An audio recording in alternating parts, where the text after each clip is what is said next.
The Yoga of Awakening is about stepping into your power and finding your voice and doing the work from the inside out so that we can be in our community and our family more present and coming from a more illuminated, more loving place. In my own journey, I look at the world in the way that it is today, and I see that there's an enormous amount of conflict, and a lot of that conflict that includes the oppression and the oppression and the war and the violence. All of it is a manifestation of our collective thoughts as a society, and the reason we enact this is because there's this sense of separation, which is the antithesis of yoga. I talk about this in Body, Mind, Flow a little bit more in depth, but just to set the context once again, as we go deeper into this work, it's important that you understand how it relates to yoga. Yoga means union. It means to come together and make whole. It recognizes that there is no separation. There's no separation between heaven and earth, between matter and consciousness, between male and female, and between the mind and body. It teaches us that everything is interdependent and influences the other. If we want to change what's out there, we can't point our fingers and go into judgment and blame. We have to ask ourselves first, is there any place within our own physical, emotional, spiritual experience where we are creating separation, where we're creating otherness? And if that's the case, then we are part of this bigger problem. And so we begin first by dealing with the individual. By dealing with the individual, we'll probably start to develop a little bit more compassion and understand why the trauma has rolled out in the way that it has, but also we'll see that the first step in changing it is through personal and self-responsibility.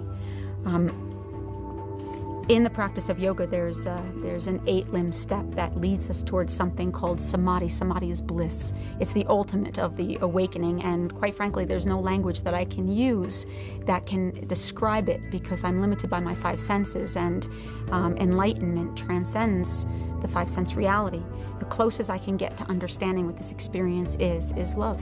That we are here to learn what love is. We are in these bodies to learn what love is, and in the practice of yoga, we come back again and again and again, and our soul is invested in experience so that this evolution of consciousness can take place. But unfortunately, there's a little bit of a battle between our soul saying, bring it on, and our ego that's interested in the right, wrong, good, or bad, in that compartmentalization, that identification with self, small self, is saying stop. Soul is beckoning it forward. The ego is pushing it back. So there's this really interesting challenge within our spirituality and in our humanity. But because yoga is teaching us that there is no separation, we have to learn how to be in relationship to this. So if we're in these bodies to learn what love is, if our soul is trying to awaken to these experiences, then we understand that we co-create with the universe to draw or magnetize to us exactly what it is that we need, not what our ego needs, but what our soul craves in order to transcend the limited beliefs within our ego and open ourselves to God. And so there is no right, there is no wrong, there is no good, there is no bad, there is no compartmentalization. It's just life and our interpretation to those experiences. And so if because of our karma things happen, a mirror gets held up, teachers come into our sphere of experience and reflect back to us the places within that are disconnected from our highest source. We can't heal it until we can witness it. So these beings, these experiences become our teachers. They become holy in their expression. Again, our ego will have a really difficult time with this conversation. But we want to try to hold on to that bigger picture. And what that bigger picture is that everything happens the way it's supposed to so that our soul can transform. Everything happens the way it's supposed to, mystically, spiritually, so that our soul can transform. And this process can be humbling, challenging, scary, threatening, overwhelming at times, but necessary as we evolve. Because how do we truly learn love until we can also understand what love isn't? How do we truly embrace acceptance without also having dealt with loss? And so in this process, our hearts will get broken. That's life. People we love will die. That's life. But what can shift is our perception, so that we can perceive, experience, witness these experiences through a new lens, a lens that's meant to empower, bring hope, bring fortitude, and open us up to that mystical perception, which is holy. So, no separation. Everything is connected, including our thoughts. What we learn is that everything in life is energy. It's vibration. Energy can be defined as movement with information. And sometimes that movement is more dense. And when the movement of that energy is dense, it becomes our physical energy. You can see it. It's tangible. Sometimes, though, that energy moves way too fast. And as a result, it's invisible, and it's called subtle energy. We can't see it, but it absolutely has an impact on our physiological, our emotional, and even our spiritual health and our wellness. And so I want to talk a little bit about subtle energy and what this means, and really how that relates to chakra flow and these practices. So if there's no separation between the mind and the body, what this tells us is everything that we think, see, or experience has an influence on our physiology. It influences the cells. That information, the experiences, the trauma, the challenges, the joys that are in our life come at us as energy, as vibration with information. So that energy comes into our cellular structure. If we have the ability to perceive the experiences, especially the experiences that are challenging, if we're able to perceive them through a lens that allows us to process, to feel, to grieve, to understand, to assimilate, if we have a bigger spiritual picture in play and we're able to put meaning to some of these experiences, then as that vibration enters the system, it has a chance to settle, assimilate, and then discharge. It releases out of the body. And so the vibration within our body stays very, very fluid. This is when it gets interesting, is when if that subtle energy and the emotional quality within that subtle energy, and that could be rage, shame, guilt, fear, unresolved grief, illusions, attachment, for example, if those are the vibrations that are underlying these experiences, as that energy enters the body, if we don't have the ability to assimilate it, discharge it, that vibration, that information has no place to go except stay repressed in our system, and it becomes then therefore the tension that we feel. The tension that we feel can be situational. It could be sitting in a chair all day long, hunched over a computer. It can be genetic. You can inherit just your physiology from your parents. More often than not, it's an emotional response or non-response and our body's reaction to it. So these subtle energies actually can become physical energy. It can change. Energy can never be destroyed. It mutates, it shifts depending on the experience. So these experiences in our life are subtle energies and vibrations that come towards us, and our body receives that energy with the intention to assimilate and discharge, and if it can't, it becomes the tension. Why this is important in regards to our health is because tension, stress, anxiety, actually stress. Stress is the #1 cause of illness and depression today. And so when sometimes we look for a cure, but that just masks the deeper core issues. When we're looking at optimal health and wellness, we have to look at it holistically. We cannot look at just the symptom. We have to look at really the systems and see what's out of alignment. Are we out of alignment physically, emotionally, or spiritually?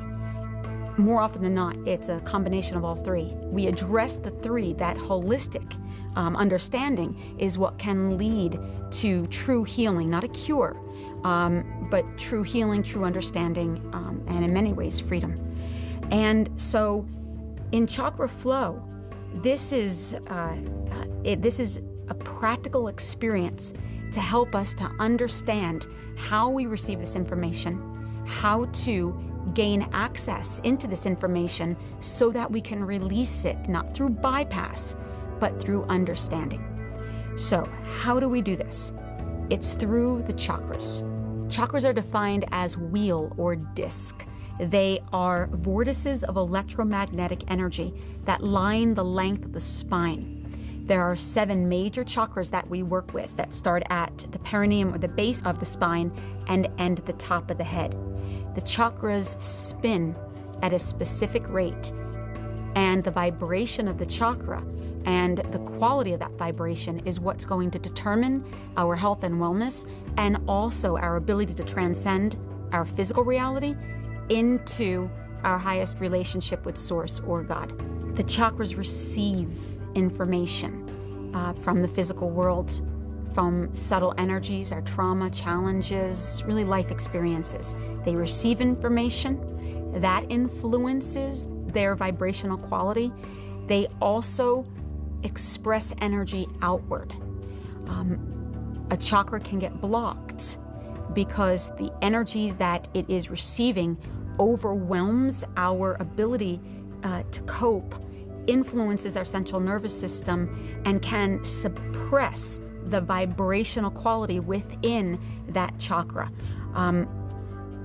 rendering it either deficient in its flow of energy or excessive, getting too much energy in. Deficient would be not enough energy. Our health and our wellness on a physiological as also on a spiritual level is dependent upon prana. Prana on a physical level can be considered oxygen, of course essential for our sustainability. But prana can also be defined as a life force, an essence, spirit, and that energy is also necessary for our, not only our health and our wellness, but our ability to be open, aware, conscious, and connected beyond the body. Prana is delivered through our system through invisible channels. In some systems, they're called nadis. In some systems, they can be considered meridians. These meridians, these nadis, are invisible, but they can be perhaps associated as a network of vessels, very similarly to our vascular system or our lymphatic system.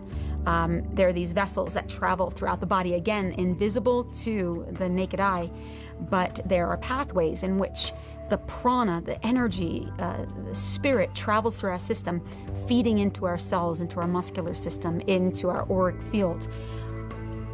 When these channels are blocked, it restricts the body's ability to receive the information. That information becomes coagulated or stagnant, and it can affect our health, and it can also influence our availability spiritually, mystically. In certain systems, they use acupuncture, for example, to pierce these coagulated areas, releasing the energy. Massage can do that. Yoga, of course, can do that as well. In the system that we work with in the practice of yoga, we look also to the chakras as conduits for prana and distribution through the body. So if these chakras are blocked, it's also going to block certain channels or nadis. And our work is to understand the information that we're coming in, the impact that information is having on our body, the way that our mind works in terms of assigning blame or resistance, and how our thought process then even more so inhibits our body's ability to release. So we have to shift our thoughts in order to free this energy. It's not enough, as far as I'm concerned, to do yoga, to do acupuncture. That can have an immediate release, but we have to look at, once again, the underlying cause emotionally. What is the thought process that we hold consistently that blocks this energy? Because we can fix it today, but then tomorrow something happens, our body gets triggered. As a result, we time travel. Our physiology contracts around that information, that tension, and our body is no longer able to allow the prana to pass through as efficiently and as effectively as it needs to. In chakra flow, we're being asked to release the tension and to notice what happens as we do. The reason we get so addicted to our tension is because it's a sensation that's familiar. When a trauma happens, our body locks down to the trauma, our central nervous system is overwhelmed, we go into fight, flight, or freeze. That energy becomes familiar, but in some ways it's also safe because of its familiarity. When we release the tension, it can get a little scary because what happens if all of our ducks are in a row? What happens if we're not in control? That release of tension can make us feel vulnerable. This is a good thing. Vulnerability allows us to ask questions. Vulnerability allows us to let go of these limited beliefs. And most importantly, vulnerability allows us to step into the unknown, to let go of everything we think we know and open ourselves to the idea of surrender. Surrender is what will bring us into a more unified relationship to the planet, to each other, and to God. This is this interdependency that I've been talking about, this mind-body connection. We can't just bypass. Our body remembers. It remembers the loss of the four-year-old. It remembers the heartbreak of the 13-year-old, the confusion of the 25-year-old. And if we're not processing these events through truth, through love, through compassion, through forgiveness, that energy is, the subtle energy is what we hold on to that keeps us stuck and repressed and magnetizing to us additional lessons so that we can transcend it, so that we can heal it. Not because we're being punished, but because we prayed for awakening, we prayed for illumination, and we will bring to us exactly what is necessary to ensure that that happens. In the practice of yoga, it's either this lifetime or another lifetime or 100 lifetimes from now, it doesn't matter. But we are on this path, and therefore each moment is purposeful. So it's important for us to look at, why did these events show up the way that they have? Why did it serve our highest potential? Where did we get stuck in our limited belief? And more importantly, how have we vilified the beings who cross our path, who break our heart, who introduce incomprehensible experience to our journey? How do we begin to shift our perception so that they become our teachers, not our perpetrators, so that we can see them as what they truly are, spiritual angels? Doesn't mean we have to have lunch with them. It doesn't mean we even have to go to them and have this conversation. It doesn't justify or condone their behavior, their experiences between them and God. What did you learn? How can this experience empower you? Because if we hold on to this idea that there's a me and a them, then we are staying in that idea of separation, that otherness, as if God only loves you and your journey, and that their soul is unworthy of growth and experience. Truth is, your trauma, their trauma came together to do some interesting work, spiritual work. Ego, not into it. Soul says, bring it on. And the chakras become the energetic space within our physical anatomy and our energetic anatomy that allows us to awaken to these transcendent truths, allows us to cleanse these limited beliefs, and open ourselves to remember who we are, love, and who we are to each other, and deepen our capacity to come home to the God within. It's an interesting journey. It's a journey that requires self-responsibility and not blame. It asks you to really look at your life through a mystical lens and see that the end result in this process is love. Getting there, challenging, funky, diverse, but yours. And what it also teaches us is that we cannot suppress, shame, or deny the shadow aspect of our own humanity. If we do, that vibration is what makes us reactive. That vibration is what shuts us down. That vibration is also what's going to cause us to want to use substances like food or drugs or alcohol or sex or shopping, watching too much TV, to self-medicate or anesthetize ourselves from these bigger feelings. We need to give space for the animal. We need to feel the rage and the grief and the shame, be present to it as it is, and then cleanse ourselves of it. See that bigger picture. Don't deny it as if it's bad. be in relationship to it, because everything is in relationship to each other. That's what the practice of yoga is all about.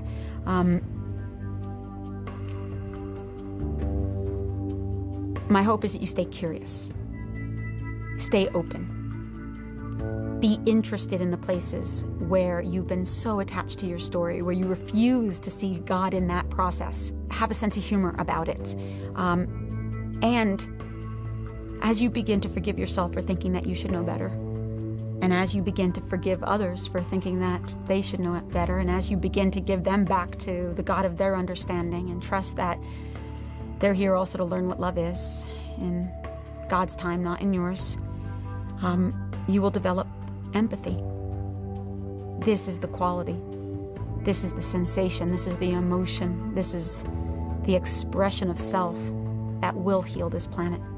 For when I am empathetic towards my own journey, and when I understand how tender and delicate and fragile and buoyant and bold the process of being a human being is as we open ourselves to spirit, we can't help but honor other people for being where they're at the time that they're at it, knowing that they are in direct relationship to God in their own healing, and it's not our business.